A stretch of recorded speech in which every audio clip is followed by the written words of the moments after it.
Ciao, sono Giampaolo Veghini, segretario generale della CIS di Verona, riconfermato all'ultimo congresso del 9 febbraio 2022.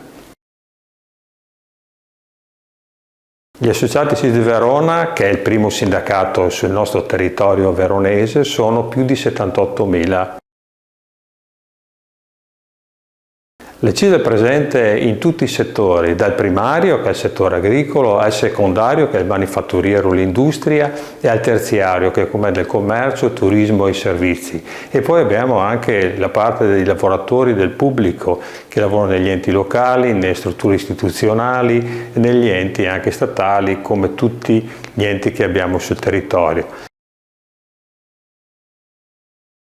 Le sedi sul territorio sono più di 40. Abbiamo 4 sedi che sono zonali, che vanno da Legnago a Villafranca, a Isola della Scala, Domegliare e San Bonifacio. Sono sedi molto importanti che ci permettono ogni giorno di essere vicini alle persone, ai lavoratori, alle lavoratrici, ai pensionati e agli anziani.